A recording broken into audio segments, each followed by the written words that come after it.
Hello students, इस video में हम लोग वर्ष 2023 में बूलियन अलजेब्रा से पूछे गए प्रश्न का सॉल्यूशन करेंगे।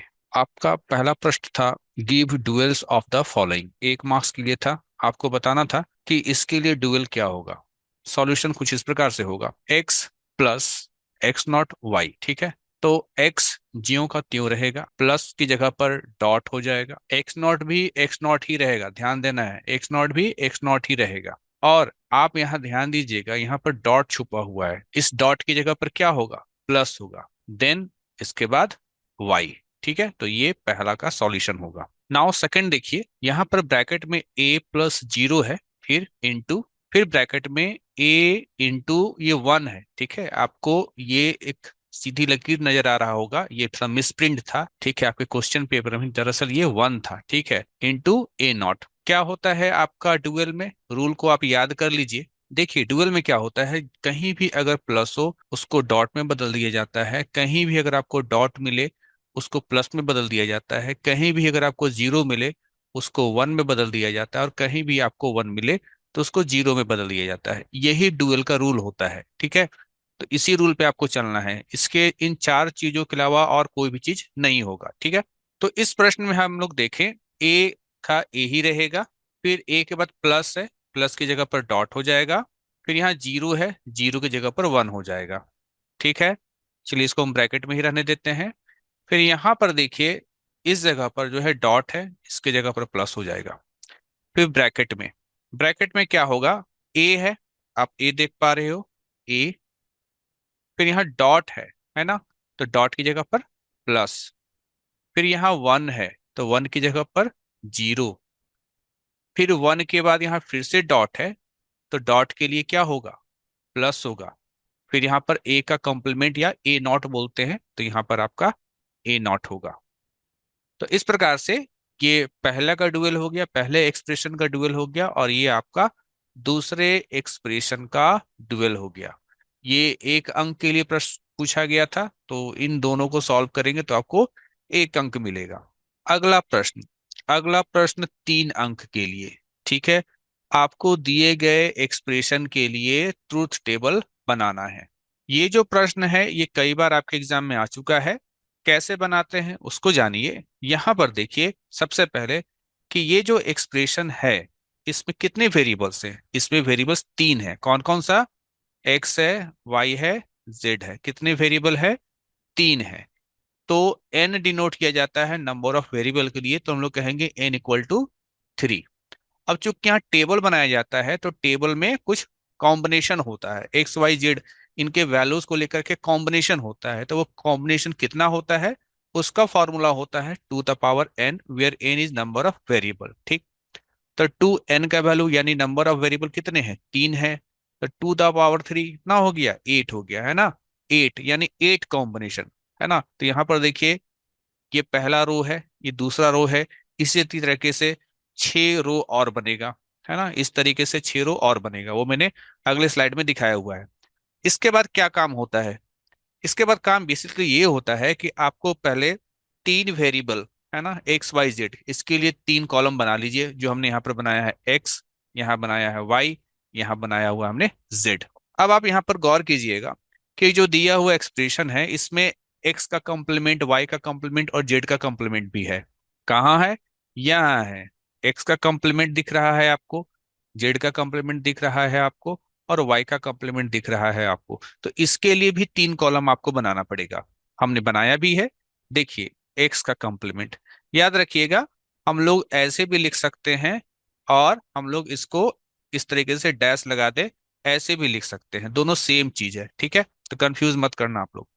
तो हम लोगों ने एक्स का कंप्लीमेंट, वाई का कंप्लीमेंट और जेड का कंप्लीमेंट तीनों बनाया। इसके बाद क्या करना होता है, इसके बाद आपको जो है देखना है कि जो टर्म है, टर्म यहाँ बेसिकली आपको 2 टर्म देखने को मिलेगा। एक टर्म ये है, प्लस ये दूसरा टर्म है। तो दोनों टर्म के लिए जो है आपको 2 कॉलम बनाना पड़ेगा। तो सबसे पहले देखिए, आप यहाँ पर देख पाओगे, यहाँ पर ये जो है x not y z not, और दूसरा टर्म है आपका एक्स वाई नॉट।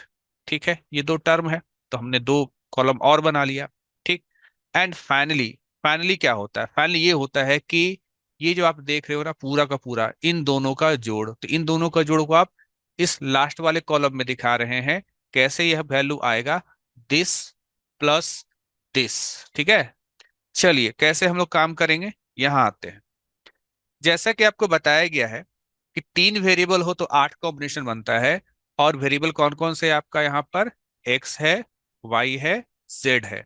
स्टार्ट हम लोग जेड से शुरू करते हैं, इधर से भरना शुरू करते हैं। क्या भरते हैं देखिए, पहला जेड नाम का कॉलम में हम भरेंगे single zero, single one, single zero, single one, single zero, single one, single zero, single one. कितनी बार, 8 बार। उसके बाद आते हैं हम लोग वाई वाले कॉलम में, यहां पर जीरो का जो संख्या है उसको डबल कर देते हैं, मतलब इस तरीके से double zero, double one, double zero, double one. फिर आते हैं हम लोग एक्स वाले में, यहाँ क्या करते हैं, अब इसका भी डबल, वाई में जो चीज था ना 2 जीरो, उसका भी डबल करते हैं, यानी यहाँ हो जाएगा 4 जीरो और 4 1। ठीक, ये फिल कर लिया आपने, ये नियम आपको याद रखना है। अब यहाँ देखिए एक्स का कॉम्प्लीमेंट बोल रहा है। देखिए एक्स का कॉम्प्लीमेंट का मतलब ये होता है कि एक्स में जो वैल्यू दिख रहा है उसका उल्टा करो। अगर आप देखिए तो सबसे पहले एक्स का वैल्यू यहाँ पर 0 है। ठीक है, तो एक चीज याद रखना आप, जीरो का उल्टा ऑपोजिट 1 होता है और 1 का ऑपोजिट 0 होता है। अगर कोई बोले कि जीरो का अपोजिट लिखिए तो 1 लिखिएगा, और कोई बोले कि 1 का ऑपोजिट लिखिए तो आप क्या लिखिएगा, आप 0 लिखिएगा। इस चीज को आपको ध्यान देना है। ठीक, तो हम लोग यहाँ पर आते हैं और एक्स का कॉम्प्लीमेंट देखिए, पहला जो है ये 0 है तो इसका कॉम्प्लीमेंट 1। आप ऐसे भी देखिए कि यहाँ शुरू के 4 जीरो है तो यहाँ पर क्या हो जाएगा, यहाँ पर 4 1 हो जाएगा। यहाँ पर 4 1 है तो इसका कॉम्प्लीमेंट 4 0 हो जाएगा। ठीक, एकदम ओपोजिट काम करना है आपको यहाँ पर। नाउ अब हम लोग बात करते हैं वाई का कॉम्प्लीमेंट, उल्टा कीजिए। यहाँ पर वाई में देखिए सबसे पहले 2 जीरो होते हैं, यहाँ पर क्या हो जाएगा 2 1, फिर 2 0, फिर 2 1, फिर 2 0। फिर जेड का कॉम्प्लीमेंट, जेड में भरा गया था देखिए यहाँ पर क्या 0 1 0 1, तो जीरो का उल्टा 1, 1 का उल्टा 0, तो 1 0 1 0 1 0। ठीक, अब आपको थोड़ा सा ध्यान देना है यहाँ पर कि क्या क्या चीजें अभी आपको करनी है। अगला जो आपका कॉलम है वहां पर है x not into y into z not. ठीक, कौन कौन सा यहाँ पर कॉलम का डेटा को मल्टीप्लाई करना है, एक्स नॉट, वाई और जेड नॉट। ठीक है, तो इनके वैल्यूज को क्या करना है, इनके वैल्यूज को हम लोग को मल्टीप्लाई करना है। देखिए मल्टीप्लिकेशन का सीधा सा रूल है कि जीरो अगर आ गया तो मल्टीप्लिकेशन जीरो हो जाता है। तो देखिए यहाँ पर क्या है, ये 0 है और ये यहाँ पर 1 है और यहाँ पर भी 1 है। ठीक है, तो 0 से मल्टीप्लाई होकर के वो 0 हो जाएगा। अब देखिए सेकंड वाले में, इसमें भी 0 है तो ये भी मल्टीप्लाई होकर के 0 हो जाएगा। फिर अगला आप आते हैं, यहाँ पर 1 है, यहाँ पर भी 1 है और यहाँ पर भी 1 है, तो यहाँ पर क्या होगा, सारे 1 है तो मल्टीप्लिकेशन में 1 इंटू 1 इंटू 1। ठीक, फिर अगला 1 है, ये 1 है, लेकिन जेड नॉट 0 है तो 0 से मल्टीप्लाई होकर के 0 हो जाएगा। फिर अगला आइए, यहाँ तो दोनों 0 दिख रहा है तो 0 से हर चीज मल्टीप्लाई होकर के तो 0 ही हो जाना है। फिर अगला आइए, यहाँ पर 1 है लेकिन एक्स नॉट तो आपका यहाँ पर जो है 0 है। ठीक, और जेड नॉट 1 है, चूंकि 0 आ गया है इसलिए मल्टीप्लाई होकर के 0। और आखिरी में आइए, यहाँ पर ये 1 है लेकिन यहाँ पर ये 0 हो गया और यहाँ भी 0 है तो 0 से मल्टीप्लाई होकर के 0 हो गया। ये तो हो गया हम लोगों का। अब अगला काम क्या है देखिए, अब अगला काम हमारा बेसिकली ये है कि एक्स इंटू वाई नॉट है ना, वो हम लोग को निकालना है।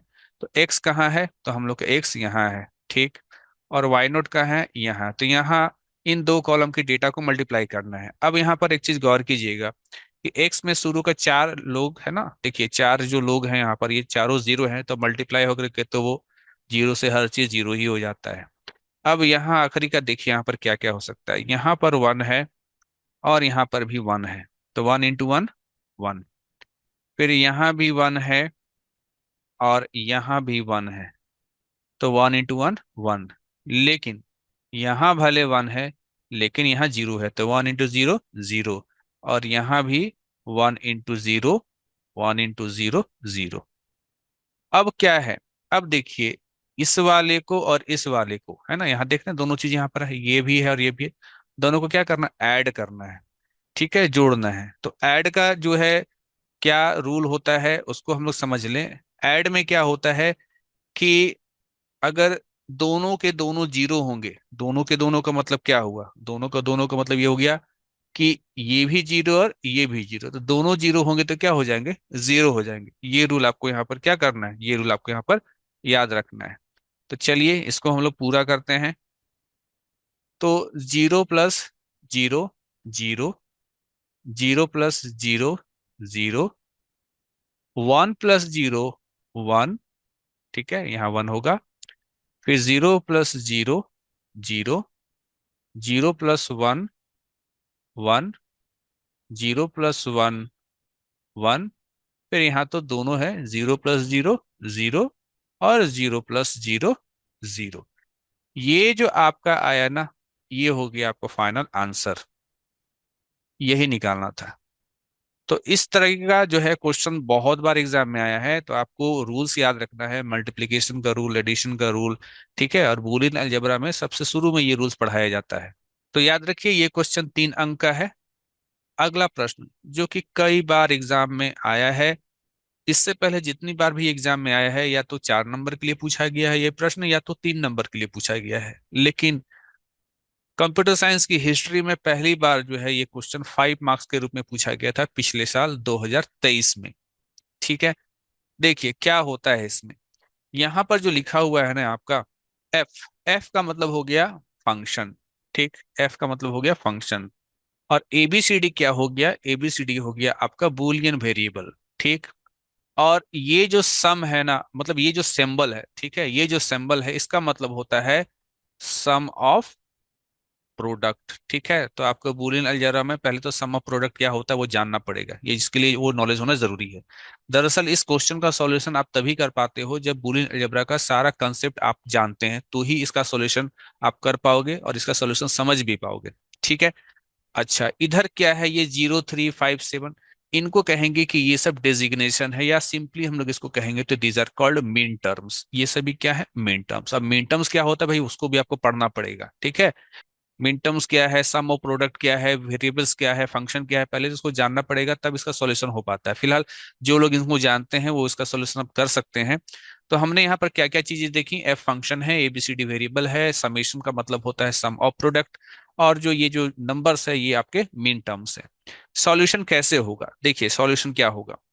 सॉल्यूशन में सबसे पहले हम इसको ऐसे लिखते हैं, F A comma B comma C comma D, ठीक, इज इक्वल टू, यहां लिखा जाएगा small m zero plus small m three. याद रखिएगा स्मॉल लिखना है, कैपिटल का मतलब कुछ और हो जाता है। ठीक है, स्मॉल एम का मतलब मीन टर्म होता है और कैपिटल का मतलब मैक्स टर्म होता है। ठीक है, तो पहले आपको इस तरीके से यहाँ पर लिखना है। ठीक है, इस तरीके से जब आप लिखते हैं तो ये कहलाएगा सम ऑफ मिन टर्म्स। ठीक है, सम ऑफ मिन टर्म्स, सम किसको बोलते हैं, जोड़ को बोलते हैं, अपने पर प्लस का साइन देख रहे हो, इसको कहेंगे सम ऑफ मिन टर्म्स। और सम ऑफ मिन टर्म्स को ही हम लोग सम ऑफ प्रोडक्ट बोलते हैं। अभी जो बात हुआ था ना यहाँ पर, इसका सम ऑफ प्रोडक्ट का जो बात हुआ था, इसी को कहा जाता है सम ऑफ मिन टर्म्स। ठीक है, हम लोग ये लिखते हैं। इसके बाद अगला काम क्या होता है, देखिए अगला काम ये होता है, आपको आपको करना ये है, आप लिखिएगा M0, फिर यहाँ पर M3, फिर यहाँ पर M4, इसी तरीके से सब लिख लेना है आपको। इसके बाद आप इसका जो है ना वेरिएबल के टर्म में जो है आपको लिखना होगा। M0 का होता है 40, M3 का होता है ये, M4 का होता है ये, M5 का होता है ये, M7 का होता है ये। अब ये कैसे होता है, तो इसके लिए तो आपको मिड टर्म मैक्स टर्म अगर आपने पढ़ा हुआ है तो ही आप ये नंबर को लिख पाएंगे, अन्यथा नहीं लिख पाएंगे। ठीक है, ये 11 का होता है 13 का, ठीक है, फिर 15 का, इस तरीके से। ठीक, अब अब इसके बाद क्या है ना, इसको हम लोग वेरिएबल के टर्म में लिखेंगे, है ना। तो 4 जीरो है, तो पहला जो जीरो है वो ए के लिए है, दूसरा जो जीरो है वो बी के लिए है, तीसरा जो जीरो है वो सी के लिए, चौथा जीरो है डी के लिए। चूंकि जीरो होता है तो जीरो के लिए हम लोग कमेंट कम्प्लीमेंट लगाते हैं। आप ऐसे भी लिख सकते हैं या फिर हम लोग इसको ऐसे भी लिखते हैं, A not, B not, C not और डी नॉट। तो बाकी भी ऐसे ही लिखा जाएगा आपका, A not, B not, C D. जहां वन वन रहेगा वहां पर नॉट नहीं लगाते हैं, यहाँ हो जाएगा A not B C not D. यहाँ पर हो जाएगा A not B C not D. यहाँ पर हो जाएगा A not B C D. यहाँ पर हो जाएगा A B not C D. यहाँ पर हो जाएगा A B C not D. और यहाँ पर हो जाएगा ए बी सी डी। यहाँ कहीं जीरो नहीं है इसलिए नहीं ऐसा लगाएंगे। ठीक। अच्छा, ये सारा क्या कहीं काम आने वाला है? बिल्कुल, ये सारा हम लोग का यहाँ पर काम आने वाला है आगे चल करके। अब हम लोग यहाँ पर चार वेरिएबल वाला एक के मैप बनाएंगे, ब्लैंक। ठीक है, कैसे बनाते हैं, है ना? ए बी और सी डी। पहली तो ये बात कि चार वेरिएबल है तो कितना बॉक्स वाला जो है आपका के मैप बनेगा? चार अगर आपके पास यहाँ पर है तो टू द पावर एन यानी टू द पावर फोर यानी कि 16। 16 बॉक्स वाला जो है के मैप बनेगा। ठीक है, तो के मैप का बेसिक्स आपको जानना जरूरी है, तभी आप सॉल्यूशन कर पाएंगे। ठीक है, ये भी यहाँ पर आपको बतला देता हूँ। तो दो वेरिएबल ए बी इधर, दो वेरिएबल सी डी इधर। ठीक है, इधर ए बी का वैल्यू क्या हो सकता है? वो जीरो जीरो भी हो सकता है, ऐसा भी हो सकता है कि ए जीरो और बी वन, ऐसा भी हो सकता है कि दोनों वन वन हो। एक ऐसा भी हो सकता है कि ए वन हो और बी जीरो। और इस चीज को ध्यान रखिएगा, इस चीज को यहाँ नहीं लिख देना है या इस वाले चीज को यहाँ नहीं लिख देना है। जो आप पैटर्न यहाँ देख रहे हैं एकदम इसी पैटर्न में है, लिखना है आपको, है ना? वो जीरो जीरो यहीं रहेगा, जीरो वन यहीं रहेगा ना, इधर उधर नहीं करना है। उस तरह सीडी को लेकर के भी ना, zero zero, zero one, one one और वन जीरो, इस तरीके से। अब इसका अर्थ क्या है? इसका अर्थ बेसिकली ये है कि इसका अर्थ हो गया कि ए नॉट इंटू बी नॉट। इसका अर्थ हो गया ए नॉट बी। इसका अर्थ हो गया ए बी। इसका अर्थ हो गया ए बी नॉट। इसका अर्थ हो गया सी नॉट डी नॉट। इसका अर्थ हो गया सी नॉट डी। इसका अर्थ हो गया सी डी। और इसका अर्थ हो गया आपका यहाँ पर सी डी नॉट। एक चीज और, अगर आप लोग के मैप का इंट्रोडक्शन पढ़े होंगे तो यहाँ पर एक खास नंबर जो होता है जो हर बॉक्स में भरा हुआ मिलेगा, ये फिक्स रहता है। यहाँ जीरो रहेगा, यहाँ वन रहेगा, यहाँ टू रहेगा, यहाँ थ्री रहेगा, फिर फोर, फाइव, यहाँ सिक्स, फिर यहाँ सेवन, फिर यहाँ पर देखिए सिक्स के बाद सेवन के बाद एट यहाँ नीचे होगा, एट, फिर नाइन, फिर टेन, फिर 11, फिर 12, फिर 13, फिर 14 और 15। ये जो नंबर है ना, ये नंबर फिक्स रहेगा, याद रखना है। ये नंबर क्या रहेगा? ये नंबर आपका यहाँ पर फिक्स रहेगा। अगर आपको नंबर का पोजीशन याद है तो यह भी आपको बहुत हेल्पफुल होने वाला है। कैसे हेल्पफुल होने वाला है तो देखिए, अभी आप प्रश्न के पास जाइए। जब आप प्रश्न के पास जाते हैं तो यहाँ पर क्या क्या चीजें मिलती हैं? 0 3 4 5, 0 3 4 5। अब यहाँ पर आइए और 0 3 4 5 को तलाशिए। तो जीरो यहाँ पर है तो यहाँ पर एक लकीर खींचिए, वन, ऐसा।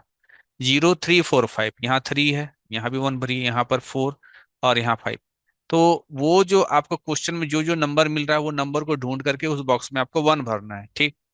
और क्या क्या था? 7 11 13 15, है ना? 7 11 13 और 15। ठीक, इस तरीके से आपको जो है वन को भर देना है।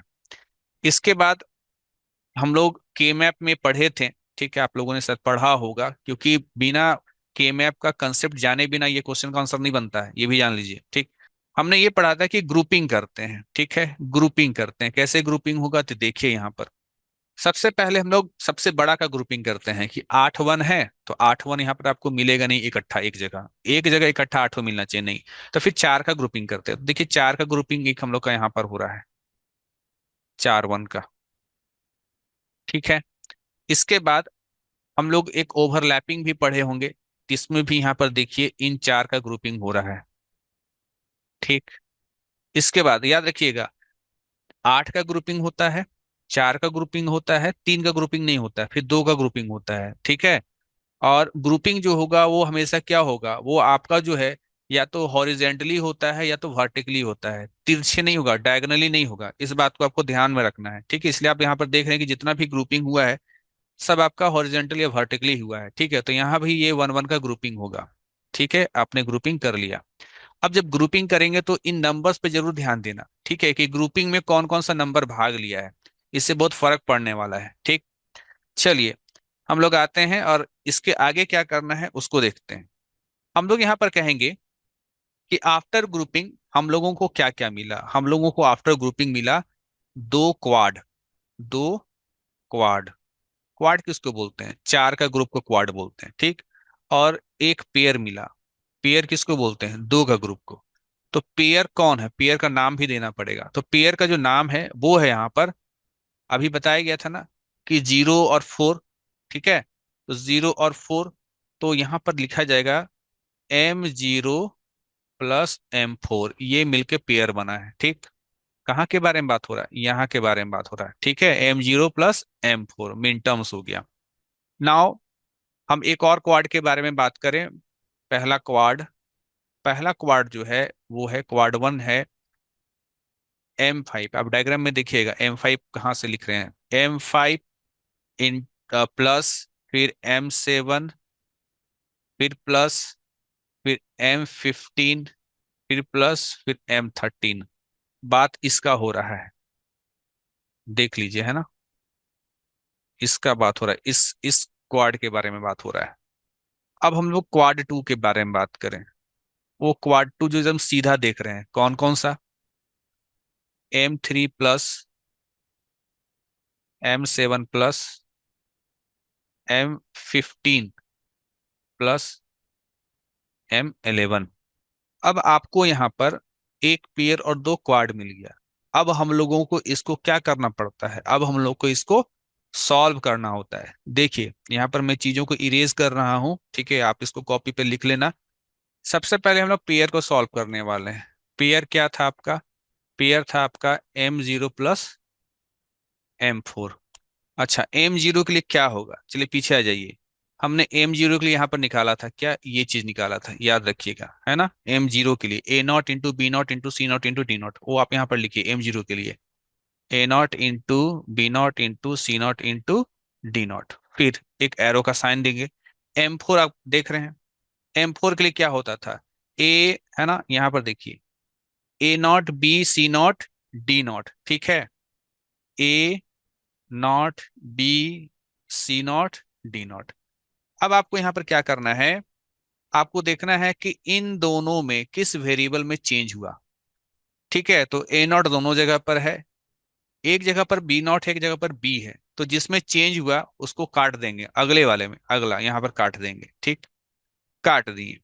काटने के बाद आपको एक रूल याद रखना है, सब रूल पहले पढ़ाया जाता है, वो पढ़ाया जाता है के मैप का जो पढ़ाई होता है उसमें वो रूल बताया गया है। आपको रूल ये बताया गया होगा कि जब हम पेयर को सॉल्व करते हैं तो एक वेरिएबल रिमूव होता है, और हमारा यहाँ पर एक वेरिएबल रिमूव हो भी गया।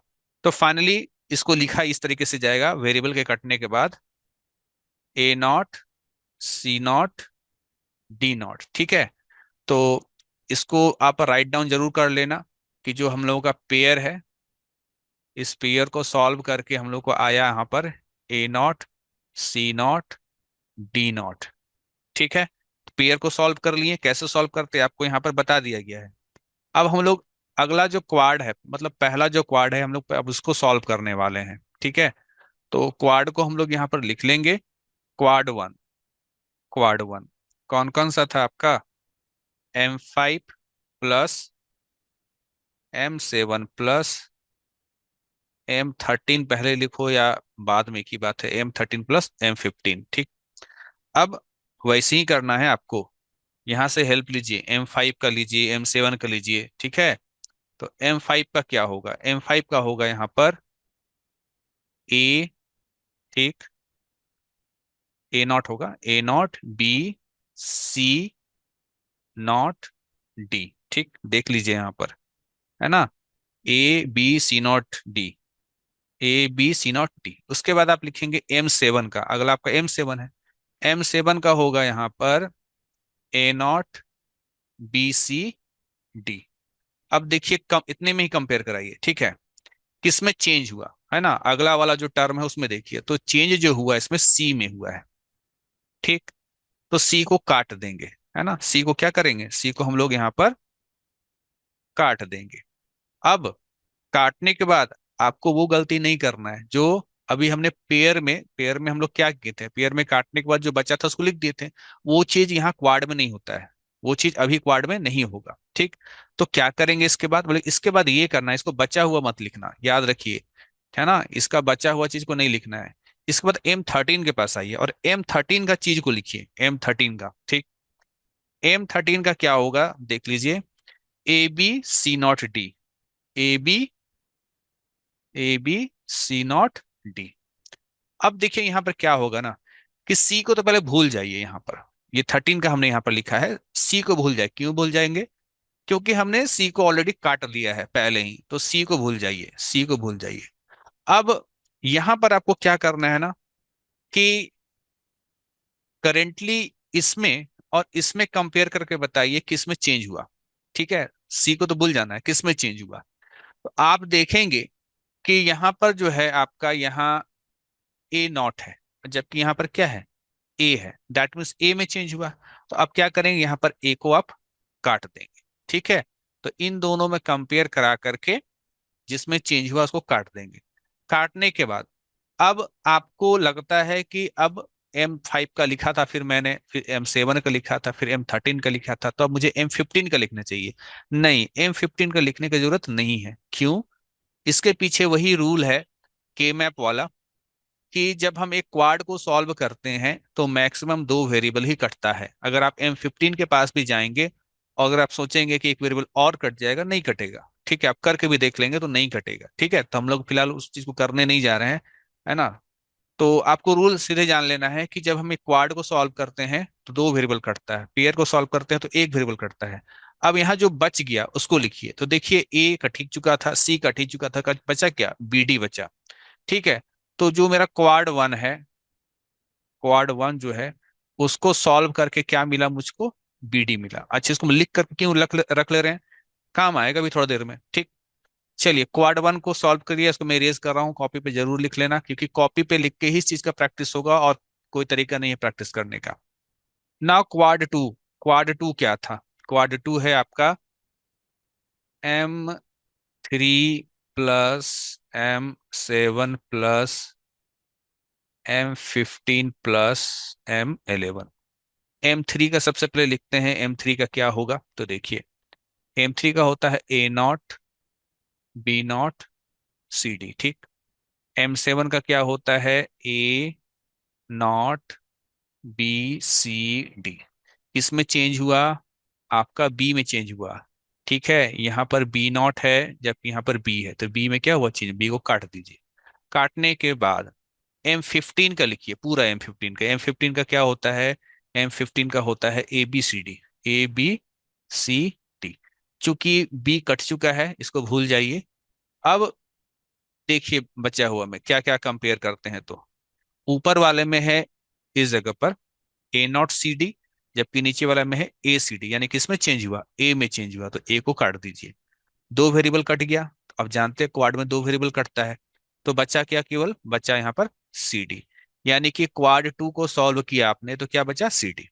अब फाइनल आंसर ऐसे लिखते हैं, F = जो जो आपने सॉल्व करके लाया उसको जोड़ दीजिए। तो आपने पेयर को सॉल्व करके लाया था A0 C0D, प्लस पहला क्वाड को सॉल्व करके लाया था BD, प्लस दूसरा क्वाड को सॉल्व करके लाया था CD। ठीक है, ये हो गया आपका यहाँ पर आंसर।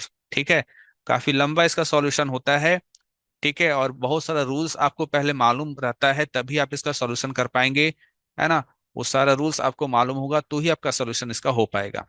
तो ये था आपका वर्ष 2023 में बूलियन अलजेब्रा से पूछा गया प्रश्न। अगर आप यहाँ पर गौर करते हैं तो टोटल 5, 3, 8 और 1, 9, 9 मार्क्स का क्वेश्चंस पूछा गया था। ठीक है, कितने नंबर का, 9 मार्क्स का। जबकि आपको हमेशा बताया जाता है कि बूलियन अलजेब्रा में, है ना, बूलियन अलजेब्रा में 8 मार्क्स का क्वेश्चंस आता है, लेकिन कितने मार्क्स का पूछा, 9 मार्क्स का पूछा। तो नंबर जो है थोड़ा सा 1-2 नंबर ऊपर नीचे होता है।